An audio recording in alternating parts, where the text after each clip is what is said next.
Genesis 12 and 1. It says, now the Lord said to Abram, get thee out of thy country. Get away from your family. And get away from your father's house. Get out of here. Get out of town, Abraham.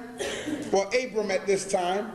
And I want you to go to a country that I'm going to tell you where to go later on. I ain't going to tell you now where you're going. I just want you to get out of here and go. Y'all see that? You need to ask yourself the question, what God is this talking to Abraham? Because see, the truth of the matter is, according to the biblical text, Abraham's daddy was named Terah. And according to the Bible, Terah did not worship the God we're reading about right now. Okay? According to the biblical text, Terah, Abram's daddy, worshiped false idol gods. So now what God is this talking to Abram? Because the only God Abram knew was the God he was brought up under. Uh-oh, I see y'all thinking. Good. Now here's the deep part. This God says to Abram, I want you to get out of here. Leave this place. Take your family, Abram, and leave your father's house. Get out of this country. And go to a land that I'm going to show you. Now this is going to blow your mind, people. Second verse, it says, and I will make what? I will make of thee what? Now this is some deep stuff. I will make of thee a great nation. And I will what? Bless thee and make thy name great. And you shall be a blessing. Third verse. Now check this. This is where it gets real deep, y'all. This God says to this guy, Abram, I will bless them that bless thee. Okay? And I will do what? Curse them that curse thee. And in thee, in you, Abraham, or Abram at this point, shall all the families, isn't that what it says? Yeah. All the families on the earth going to be blessed because of you, Abram.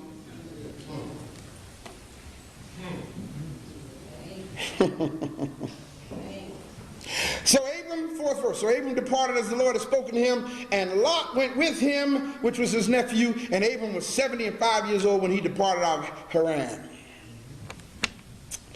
Oh, this is some deep stuff. So where did the man end up going to? Now, before we go any further, before we go another further,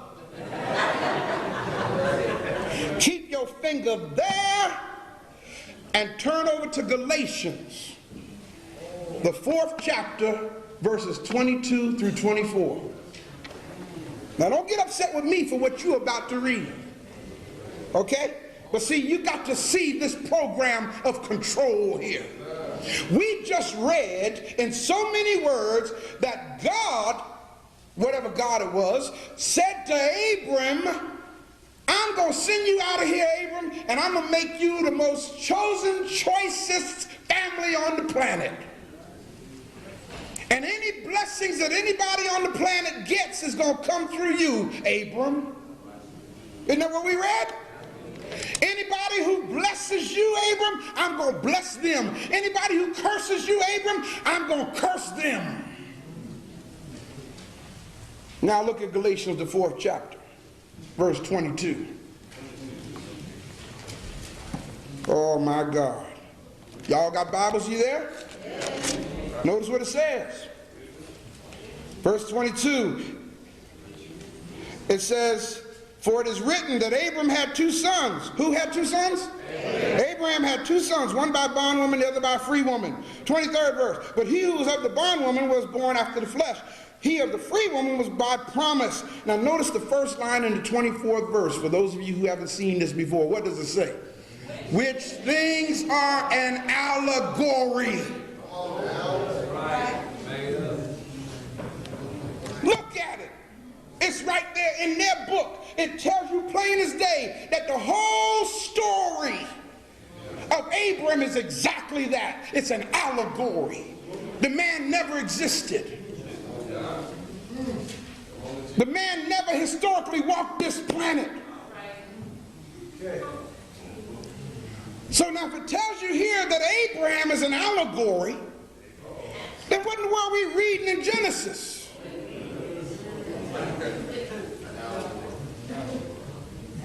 You got to put the pieces together, Africans. Now let's go back to Genesis 12 and 5 and read the lie that we all was raised to believe in. I gotta set you free, people. Genesis 12 and 5. And so Abram took Sarai his wife, and Lot his brother's son, and all their substance they had gathered, and the souls they had gotten in Haran, and went forth to go into the land of where? Canaan. What land? Canaan. Why Canaan? Why Canaan? Well, let's read who Canaan is. Turn to Genesis, the 10th chapter. Come on, let's break it down here. Genesis, the 10th chapter. Genesis, the first book of the Bible, y'all. Genesis, the 10th chapter. Now, reading from their record, it talks about the sons of the progenitor of the black African people.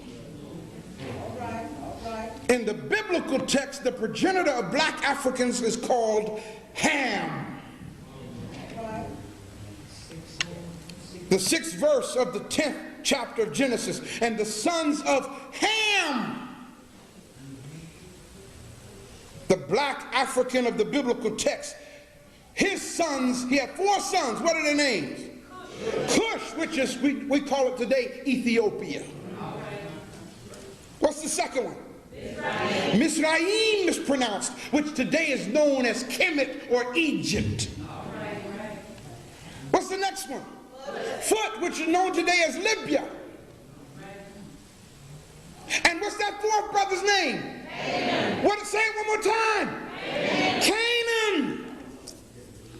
Canaan. Canaan. Canaan.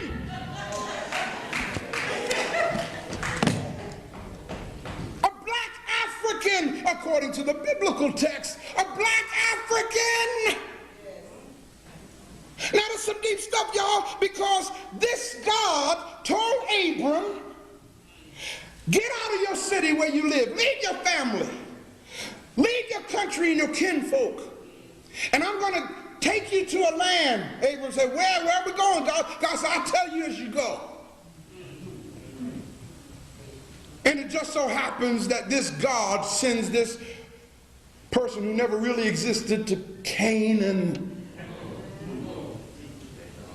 the land that the black folk developed. Y'all all right? Yeah. 6th verse. And Abram passed through the land unto the place of Shittim, unto the plain of Moreh, and the Canaanite was in the land. In other words, when Abram got here, there were black folk already there. Now that's some deep stuff, because God told Abram, I'm going to give you this land. Why? Why would God do this? God is just going to take somebody's land and give it to this homeless, nomad, wanderer, gypsy, who never even existed in the first place. See, once you understand this, people, you say, man, they made this whole story up just to deceive the minds of those who had the truth.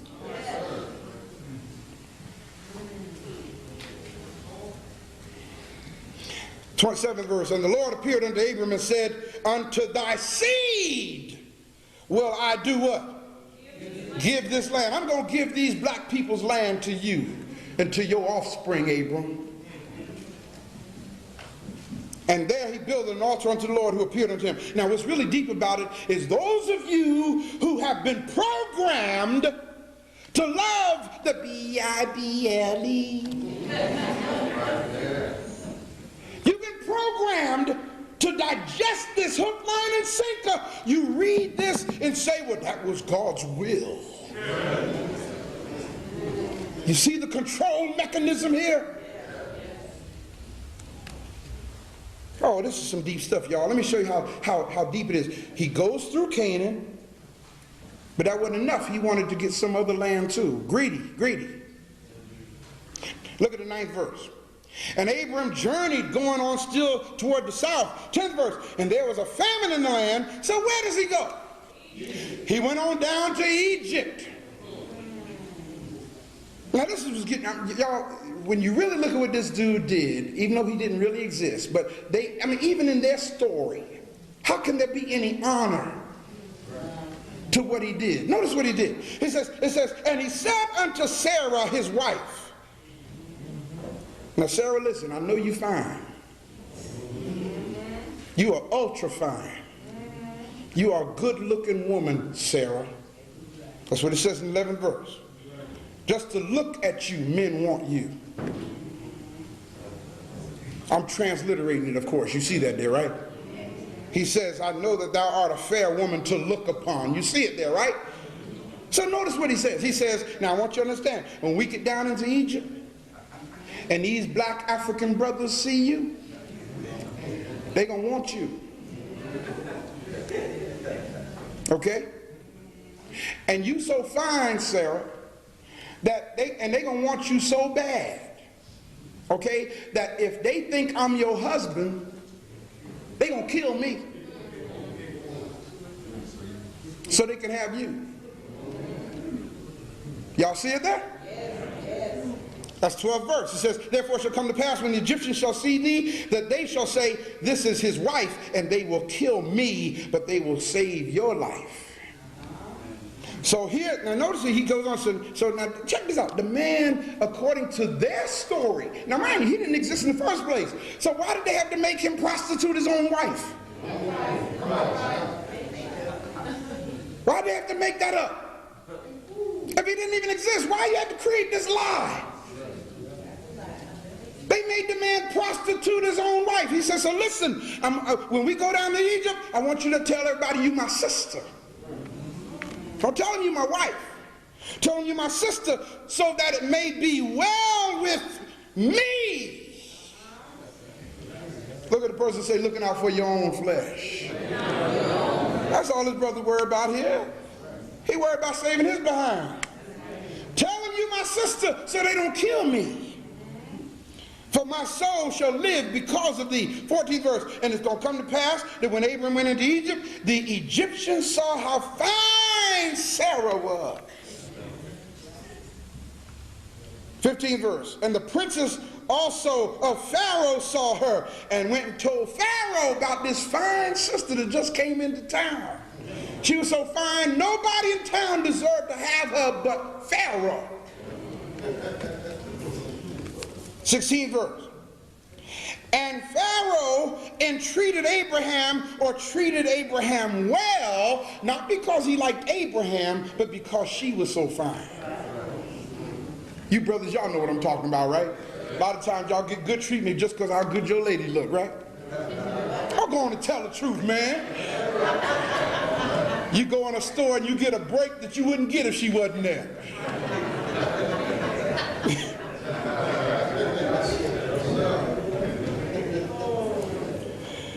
So it goes on to say that Pharaoh had Abraham, he gave the man sheep, 16th verse, gave him sheep, gave him oxen, gave him asses, gave him men servants and maid servants and she asses and camels.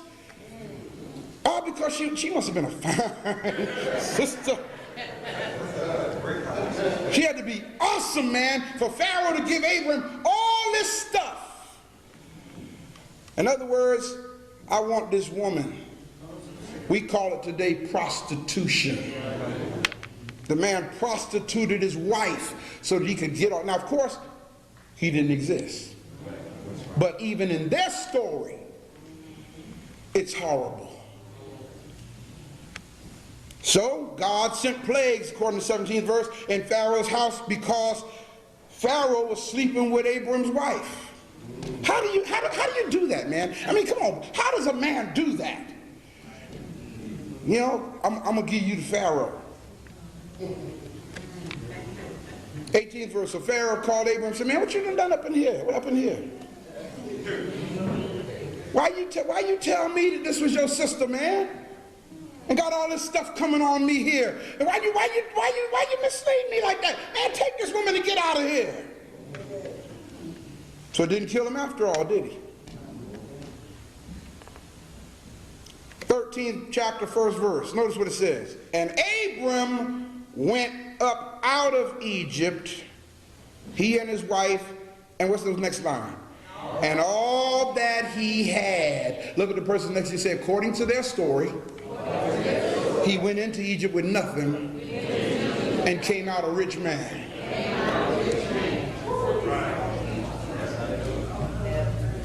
That's how they do it. Went in with nothing, prostituted his wife, and came out a rich man.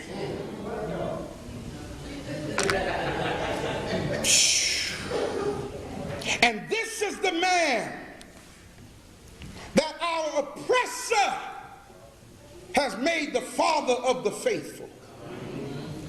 This is the man that every time they talk about God, they say the God of your father Abraham, Isaac, and Jacob. This is the man who supposedly the salvation came through him because God promised this crook. God promised this liar. God promised this no good pimp, thank you. But all the nations of the earth are going to be blessed because of you, Abram. Abram had a son named Isaac, and Isaac had a son named Jacob, according to their story. Of course, we know it didn't happen because Abram is an allegory. Notice the 32nd chapter of Genesis. 32nd chapter of Genesis. Abram's grandson, a man named Jacob, by name, the 28th verse of the 32nd chapter, and he said, thy name shall be called no more Jacob, but Israel. This is God supposedly speaking now to Abram's grandson.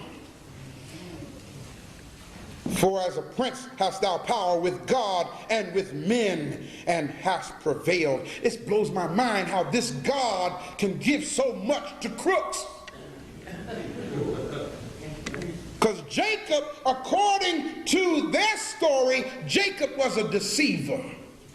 According to their story, Jacob was a supplanter. According to their story, Jacob swindled his brother out of his birthright. Yes. Yes. And yet this is the one who supposedly God said, I'm going to change your name to Israel. And now you got a whole bunch of phony people walking around here calling themselves Israelites. I don't mean no disrespect. I'm not saying that I'm not talking about our brothers and sisters are phonies. But what I'm saying is they're actually identifying themselves under what's called an epitome. An eponymous identity is when you name yourself after somebody who never existed.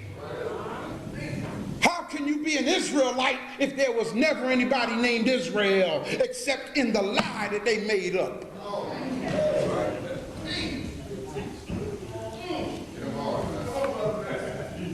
Am I making sense, people? Are we that hard up Africans that we need to name ourselves after a figment of somebody's imagination? Hebrews. There were no Hebrews.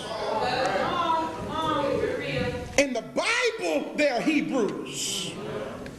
In the Torah, there are Hebrews. In the Quran, there are Hebrews. But you got to understand, you're talking about 3 books from 3 major Western religions that the white man gave us all 3 of them. I know somebody don't like what I'm saying. I don't care. I'm past that point of caring what you think. I got to tell you like it is. There was no Hebrews.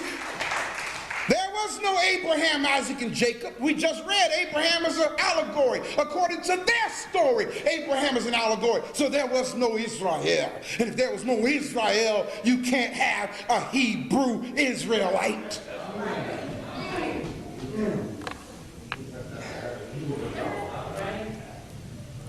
35th chapter, 10th verse. And God said unto him, thy name is Jacob, or Yakub. Thy name shall not be called anymore Yakub, but Israel shall be thy name. And he called his name Israel. And then they went and put this lie up further into the Bible. If you turn to John, the 4th chapter, the 22nd verse, this is the program they gave us. They gave us this program. If you turn to John 4:24, you'll see what it says there. It says, for salvation is of the Jews. You see the program here, people. The program is, if the world is going to be saved, they're going to have to be saved by accepting the program of the historicity of these bogus people. Now, I'm going to be honest with you. I really don't care whether they believe it or not. But I do care that so many Africans believe it. That's what bothers me. My people, the people who had God consciousness before the white man even came out of the caves. We're the ones who believe the lie that they fabricated and made up and gave to us. Now, how did that happen? They stole us from the roots of our cultural past. They deracinated us from our awareness. Deracinate means to cut off. Then they enslaved us. They would not allow us to even discuss where we came from. They wouldn't allow us to beat the drum. They would not allow us to talk our cultural language. They wouldn't allow us to use our African names. In fact, not too very long ago, folk used to ask you, what's your Christian name? Y'all know they did? Yes. What's your Christian name? And we said it with pride. Smith, sir. Johnson, sir. Holloway, sir. Those were Christian names. There was a time when Africans refused to accept their Christian names. Now we're proud about it.